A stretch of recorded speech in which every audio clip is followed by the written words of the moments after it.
चलिए फिर मैं आज आपके सामने हाजिर हुआ हूँ मैं मेरी नई जो है वीडियो के साथ में। आज जो है वही मराठी मेरा टॉपिक है, लेकिन आज जो है सुगम भारती ये टेक्स्ट बुक के लिए लेकर मैं आपके सामने हाजिर हुआ हूँ, और वो है स्टैंडर्ड 8 के लिए। स्टैंडर्ड 8 के लिए मैं आपके सामने हाजिर हूँ। नफीस अनवर फारूक हाई स्कूल का एक टीचर हूँ, और आज का मेरा टॉपिक है जो है वो 8वीं कविता पाखरांचे गाणे। ये कविता है। चलिए हम इसको देखते हुए चलते हैं, इसको समझते हुए चलते हैं। आखिर में मैंने इसके सवाल जवाब भी दिए हुए, क्वेश्चन आंसर दिए हुए हैं, वो भी आपके लिए फ़ायदेमंद रहेंगे, तो आप ये देखते ही चलिए। तो सबसे पहले आपके सामने ये तस्वीर नज़र आ रही है, ये तस्वीर देखिए आपकी टेक्स्ट बुक की है। ये टेक्स्ट बुक के अंदर में आपको दिखाई देगा। आइए हम सबसे पहले इसके कवि की परिचय लेते हुए चलते हैं। कवि का परिचय, ये कवि का परिचय में जो है प्रेमचंद अहिरराव 1974 प्रसिद्ध कवि, विविध मासिके, दैनिके, नियतकालिके यातून काव्यलेखन व सदर लेखन, पर्यावरण संवर्धनासाठी अनेक उपक्रमात सहभाग, त्यांची शिवगाथा व शंभुगाथा ही पुस्तके प्रसिद्ध आहेत।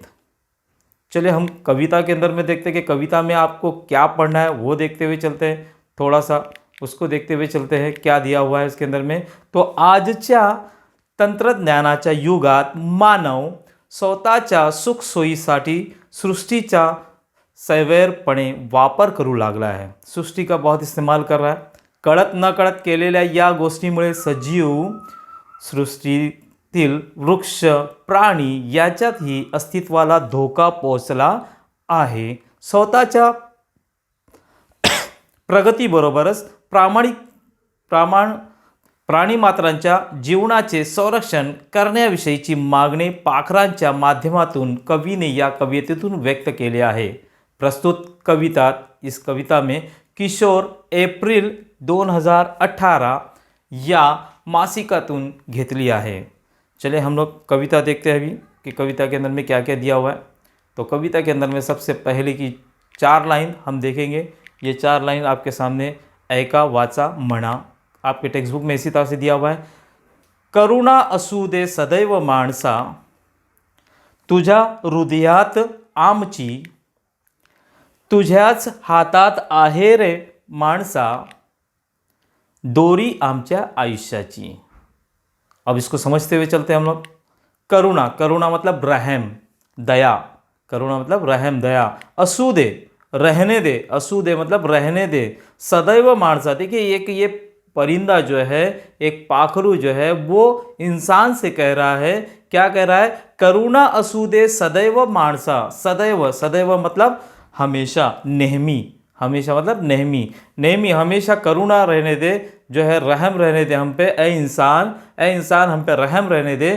तुझ्या हृदयात आमची, तुझ्या हृदयात तेरे दिल में हमारी, तुझ्याच हातात आहे रे माणसा। हृदयात, हृदय मतलब दिल, मन। देखिए समानार्थी शब्द भी यहाँ पर मैं देते जा रहा हूँ कि मराठी में समानार्थी शब्द है हृदयात। हृदय मतलब मन, जिसको उर्दू में दिल कहते हैं। दिल मतलब दिल में। तुझ्या हृदयात आमची, तुझ्याच हातात आहे रे माणसा, तेरे ही हाथ में है रे इंसान माणसा, दोरी आमच्या आयुष्याची। दोरी, दोरी मतलब रस्सी, इसको मराठी में भी रस्सी भी कहते हैं। दोरी आमच्या आयुष्याची, हमारे आयुष्य की। आयुष्य मतलब हमारी जिंदगी की, जीवन की। जिंदगी मतलब जीवन। ये जीवन की डोर तेरे ही हाथ में है। ये कौन कह रहा है? पाखरू कह रहा है। यहाँ पर जो है पाखरांचे ये जो है इंसान के लिए कहा जा रहा है। अब इसको मराठी में भी हम लोग देखते हैं कि मराठी में इसको किस तरह से आप लोग इसको समझेंगे। तो पाखरांनी माणसाकडे कळकळीची विनवणी करून मागणे मागितले आहे। पाखरे म्हणतात, हे माणसा, तुझ्या मनात माझ्याविषयी कायम, हमेशा, नेहमी दया असू दे। हमेशा तेरे दिल में हमारे लिए रहम रहने दे, दया असू दे। आमचे जीवन मरण तुझ्यावर अवलंबून आहे, तेरे पर ही अवलंबून, तेरे पर ही निर्भर है। तूच आमचा प्राणदाता आहेस, और तू ही हमारा जो है प्राणदाता आहेस। आमचे आयुष्य तुझ्या हातात आहे, और हमारे आयुष्य जो है, हमारी जिंदगी जो है तुझे हाथात, तेरे ही हाथ में है। ठीक है, मराठी में भी समझना जरूरी है। चलिए आगे की लाइन हम लोग देखते हुए चलते हैं। आगे की 4 लाइन और देखते हैं हम लोग। घरे मनासारखी बांधशील तू, घर जो आहे मनासारखी बांधशील तू, तुझ्यासाठी राहायला एक झाड लाव अंगणात, एक झाड लाव अंगणात, आम्हाला रे विश्रांती घ्यायला, हमको विश्रांति लेने के लिए। चलिए इसको समझते हुए चलते हैं। घर मनासार के, दिल चाह, तू घर बनाएगा तेरे दिल के चाह की तरह, तेरे दिल के जैसा तू घर बनाएगा। बांधशील तू, बांधशील बांधेगा तू, बांधेगा तू रहने के लिए, तू बांधेगा तू, तुझ्यासाठी राहायला तेरे लिए रहने के लिए, राहायला मतलब रहने के लिए, एक झाड़ लाव अंगणात, लेकिन एक झाड़ क्या कर आंगन में लगा, एक झाड़ तू आंगन में लगा, घर बनाएगा तो झाड़ भी लगा, लाव मतलब लगाना, लाव अंगणात, आम्हाला रे विश्रांति घ्यायला, हमको जो है विश्रांति के लिए, विश्रांति मतलब आराम के लिए, आराम के लिए हमको जो है एक घर तो लगा, क्योंकि हम रहेंगे का, तूने तो अपने लिए अपना घर बना लिया, तूने अच्छा सा अच्छा घर बना लिया, तेरे जैसा तेरा दिल चाहा मनासार का बांधला है, तो तू आराम करने के लिए बनाएगा, लेकिन हमारे लिए भी विश्रांति के लिए तू ये घर, हमारे लिए भी मतलब हमारा घर कौन सा है, दरख्त है, झाड़ है, वृक्ष लगा, हमारे लिए भी लगा। चलिए हम लोग इसको मराठी में भी देखते हुए चलते हैं। तू स्वतःला राहण्यासाठी मनाजोगती घरे बांधशील, तो खुद को रहने के लिए मनाजोगते मतलब दिल के जैसा घर बांधेगा, पण त्याच वेळी एक लक्षात असू दे की, एक लक्षात एक ध्यान में रहने देगी, आम्हा पाखरांना विसावा घेण्यासाठी, हम पाखरों को मतलब परिंदों को विसावा आराम करने के लिए एक तरी झाड़ अंगनात लाव, एक तो भी दरख्त जो है आंगन में लगा, और दरख्त के वो हमको भी फ़ायदा होता है, क्योंकि उससे जो है हमको जो है ऑक्सीजन मिलता है, तो हमारे फ़ायदे में भी है, लेकिन वो परिंदे के फ़ायदे में भी है। तो इस तरह से परिंदा इंसान से जो इल्तिजा करता है कि तू भी जो है घर बना, लेकिन उसके सामने एक कम से कम एक दरख्त जो है हमारे लिए लगा। चलिए आगे की हम लोग लाइन देखते हैं। आगे दिए कवि कहता है, भव्य धरणे उभारशील तू, भव्य धरणे उभारशील तू, पाणी तुला वापरायला, ठेव छतावर ही थोड़े पानी, आम्हाला रे प्यायला, तू छत पर जो है वो एक रख, उसको समझते हुए हम लोग चलते हैं। भव्य, भव्य मतलब मोटा बड़ा, भव्य मतलब बड़ा, धरने, धरने मतलब बांध, बांध मतलब इंग्लिश में उसको कहते हैं डैम कहते हैं, ये बांध, ये बांध जो है इसको धरने कहते हैं। और ये धरने उभारशील तू, उभारशील मतलब बनाएगा तू, बनाएगा किसके लिए, पानी तुला वापरायला, तुझे पानी इस्तेमाल करने के लिए, उभारशील बनाना, बनाएगा तू, क्या करेगा, पानी तुला वापरायला, तुझे पानी क्या करने के लिए, इस्तेमाल के लिए, इस्तेमाल के लिए तू जो है ये डैम बनाने वाला है। बड़े बड़े डैम बनाए जाते हैं, हम लोग पानी का ज़ख़ीरा करते हैं, क्योंकि बारिश में पानी जमा करते हैं और पूरे साल भर उसका इस्तेमाल होता है। ठेव छतावरती, ये तो तू तेरे लिए तो इंतज़ाम तूने कर लिया, लेकिन ठेव छतावर ही, छतावर, छतावर मतलब छत पर, छत पर थोड़े पानी, थोड़ा सा पानी छत पे भी रख। आपसे भी इल्तिजा है कि अपने अपने घरों पे भी जो है गर्मी के, ख़ास तौर से गर्मी के मौसम में, कि एक प्याला पानी का रख दीजिए, ताकि परिंदे आके उसको पी जाए और आपको स्वाब भी मिले। तो ठेव छतावर ही थोड़े पानी, ये तो ठेव, ठेव मतलब रख, रख क्या कर रहा है, छतावर थोड़े पानी, थोड़ा सा पानी रख, आम्हाला रे प्यायला, हमको पीने के लिए, प्यायला मतलब हमको पीने के लिए रख, तो ये छत पर रख हमको पीने के लिए, ये छत पर रख हमको पानी पीने के लिए। चलिए इसको भी हम लोग देखते हैं, पीने के लिए, प्यायला मतलब पीने के लिए, यहाँ पे मीनिंग भी आपके सामने है। अब मराठी में भी इसको देखते हुए चलते हैं।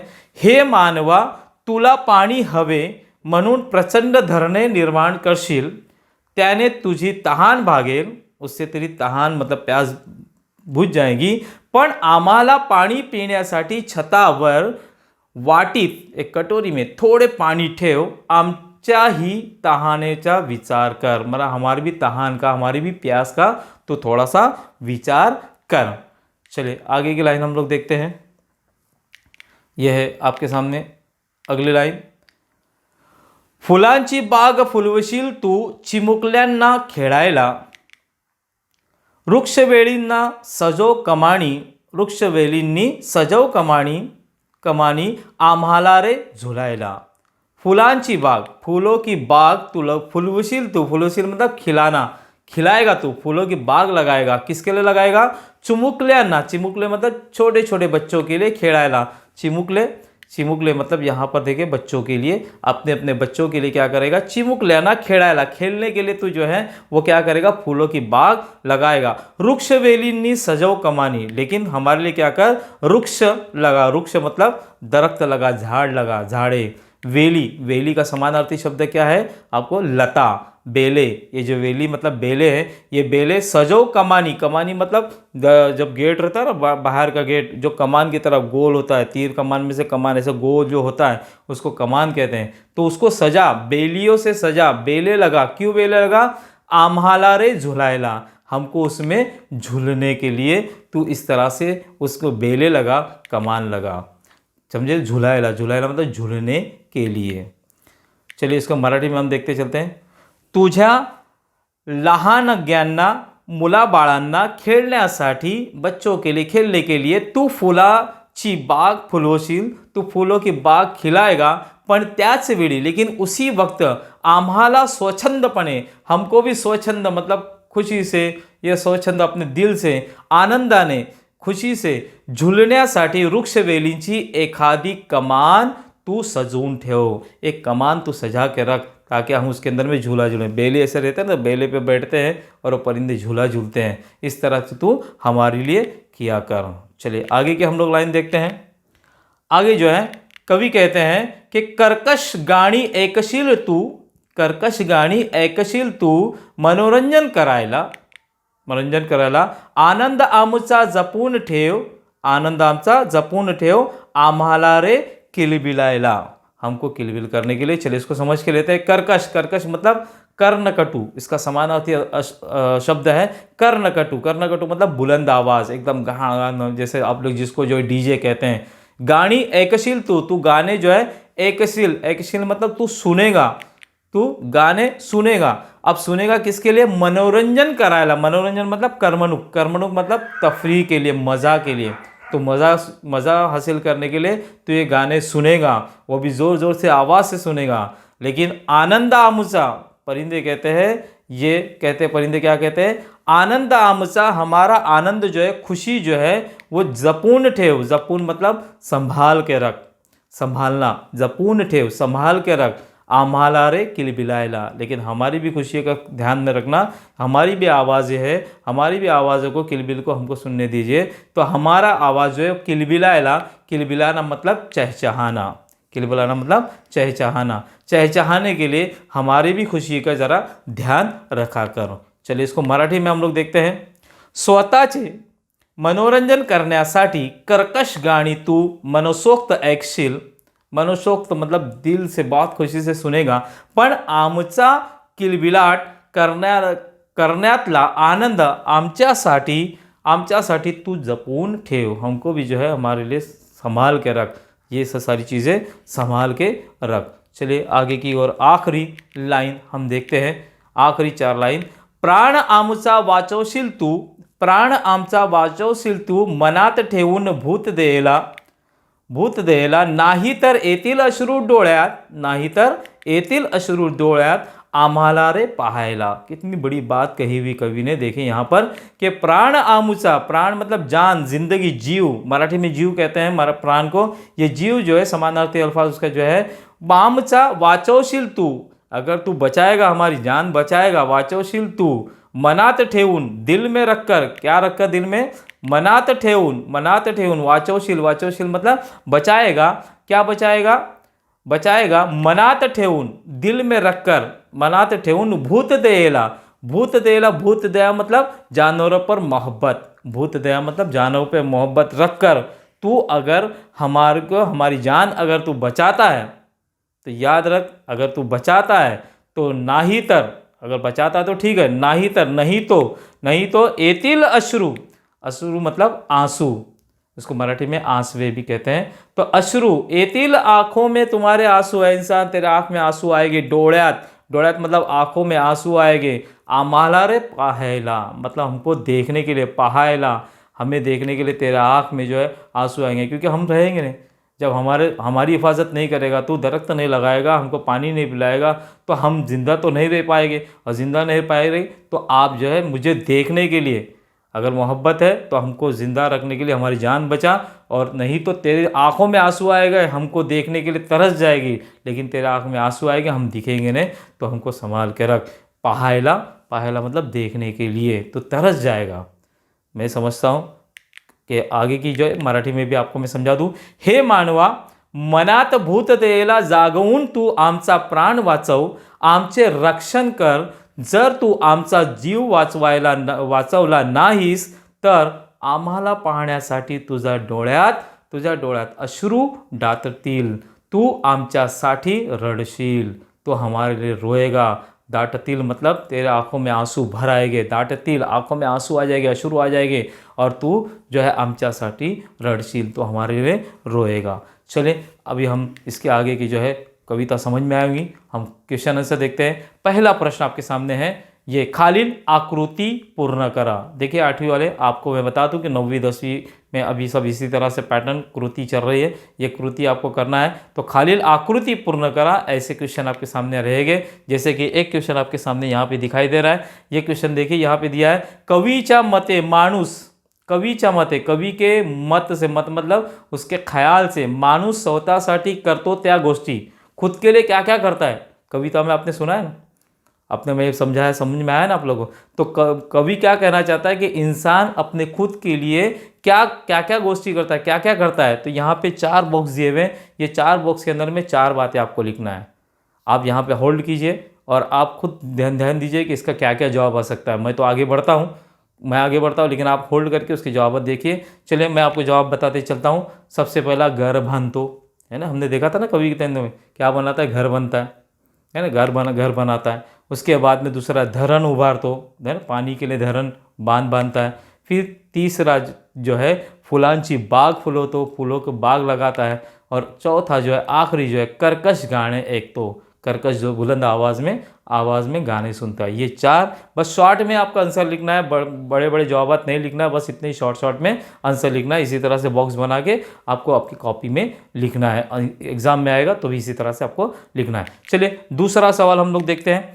दूसरा सवाल, खालील आकृति पूर्ण करा, उसी तरह से है। ये दूसरा सवाल आपके सामने है, पाखरांनी स्वतःसाठी केलेली मागणी, स्वतःसाठी खुद के लिए मांगनी, इंसान से क्या क्या मांग रहा है, वो क्या क्या करना चाहता है कि इंसान हमारे लिए क्या कर। यहाँ पर इसके लिए भी 4 पॉइंट आपको जवाब में लिखना है। 4 पॉइंट के अंदर में सबसे पहला आपके लिए आएगा झाड़ लावणे, है ना, झाड़ लगाने बोलता है ना परिंदा, झाड़ लगा। उसके बाद में दूसरी चीज़ बोलता है, छतावर पानी ठेव, छत पे पानी रखने के लिए कहता है ना। फिर तीसरा जो है वह, वृक्षवेलीने कमान सजवणे, वृक्षवेलीने कमान सजाने के लिए कह रहा है। और चौथा आखिरी इसको कहता है, आनंद जपून ठेव, आनंद हमारी खुशियों को संभाल कर रख। इस तरह से ये 4 बातें यहाँ पर जो है पाखरन ने जो इंसान से की हुई हैं। चलिए आगे वाला सवाल हम लोग देखते हैं। फिर तीसरा सवाल, कारण शोधा के अंदर में ये पहला कारण पूछा हुआ है आप लोग को कि माणूस भव्य धरणे उभारतो, कारण क्यों। चलिए दूसरा सवाल भी हम देखते हैं, माणूस फुलांची बाग फुलवतो, इंसान जो है फूलों की बाग जो है वो फुलवतो, खिलाता है, क्यों, बताइए आप लोग। चलिए मैं आपको जवाब बताता हूँ, आप लोग होल्ड करके आप जवाब सोचिए, और वही जवाब रहता है कि देख लीजिए। चलिए देखते हैं, त्याला वापरायला पाणी हवे असते। बंद क्यों बांधता है, धरण क्यों बांधता है वो, क्योंकि इसको वापरने के लिए, इस्तेमाल के लिए क्या मांगता है, इसको पानी चाहिए। फुल बाग, अभी आगे दूसरा सवाल है, माणूस फुलांचे बाग फुलवतो, फुलांचे बाग क्यों फुलाता है, त्याच्या चिमुकल्यांना खेळण्यास हवे असते, उनके चिमुकले बच्चों को जो है खेलने के लिए चाहिए रहता है, इसके लिए वो बाग खिलाता है। इस तरह से उसका जवाब आएगा। चलिए आगे चौथा सवाल देखते हैं, खालील अर्थाच्या कवितेतील ओळी शोधून लिया, मतलब यहाँ पे अर्थ दिया हुआ है, अर्थ का जो है आपको ओळी मतलब लाइन, उसमें जो कविता में कौन कौन सी लाइन है, आमच्या आयुष्याची मर्यादा तुझ्या हातात आहे, हमारे आयुष्य की मर्यादा तेरे हाथ में है, एक पहला सवाल। ये दूसरा सवाल जो क्वेश्चन जो है, पाखरे नाहीशी झाली तर त्याचा शोध घेताना डोळ्यात पाणी येतो, उसका शोध लेने के लिए आंखों में पानी आएगा। इसके लिए 2 लाइन कौन कौन सी है कविता के अंदर में, देखिए चलिए फटाफट बताइए। देखिए यहाँ पर, तुझ्या हातात आहे रे माणसा दोरी आमच्या आयुष्याची, तेरी हाथ में हमारी रस्सी है, ये पहले का जवाब है। दूसरे का जवाब यहाँ पर आप देखेंगे, नाही तर येतील अश्रू डोळ्यात आम्हाला रे पाहायला, नहीं तो तेरे आँख में जो है आंसू आएंगे हमको देखने के लिए, है ना। इसका ये मतलब ये यहाँ पर मीनिंग दिया हुआ है और उसकी जो है आपको लाइन लिखना है, ठीक है, आखरी सवाल लेकर मैं आपके सामने फिर हाजीर होता हूँ. या आखरी सवाल आहे, कवितेतील शब्द आणि त्याचा समानार्थी शब्द याच्यात योग्य जोड्या लावा. देखो कविते के शब्द है और उसके समानार्थी शब्द आपको याद रखना है. 9th में भी आपके लिए वो सवाल रहेगा, 10th में भी आपको ये सवाल रहेगा, तो आपको अभी से तैयारी करते रहना चाहिए. चलिए आपके सामने ये जो है वो टेक्स्ट बुक के ही एक जोड़ियाँ यहाँ पर दी हुई है, जोड़िया लावा. पहला दिया हुआ है करुणा, आयुष्य, फूल, वेल, डोड़ा. उसके बाद में वहाँ पे दिया हुआ है अ के अंदर में दिया हुआ है सुमन, आ में दिया हुआ है नयन, ई में दिया हुआ है वल्ली, ई में दिया हुआ है दया और ऊ में दिया हुआ है जीवन. अब बताइए मुझे करुणा का क्या आएगा, बताइए करुणा का क्या आएगा, जल्दी बताइए इसमें करुणा का क्या आएगा. वेरी गुड, करुणा का आएगा दया. आयुष्य का क्या आएगा, जीवन. फूल का क्या आएगा, सुमन. वेल का क्या आएगा, वल्ली. और डोड़ा का क्या आएगा, नयन. इस तरह से ये आप जोड़ियाँ लगाइए. चलिए अब मैं समझता हूँ आपको ये जो है कविता बहुत अच्छे से समझ में आएगी, ऐसी मैं उम्मीद करता हूँ. इंशाअल्लाह फिर मैं आपके सामने हाजिर होगा नए वीडियो के साथ में. शुक्रिया, धन्यवाद.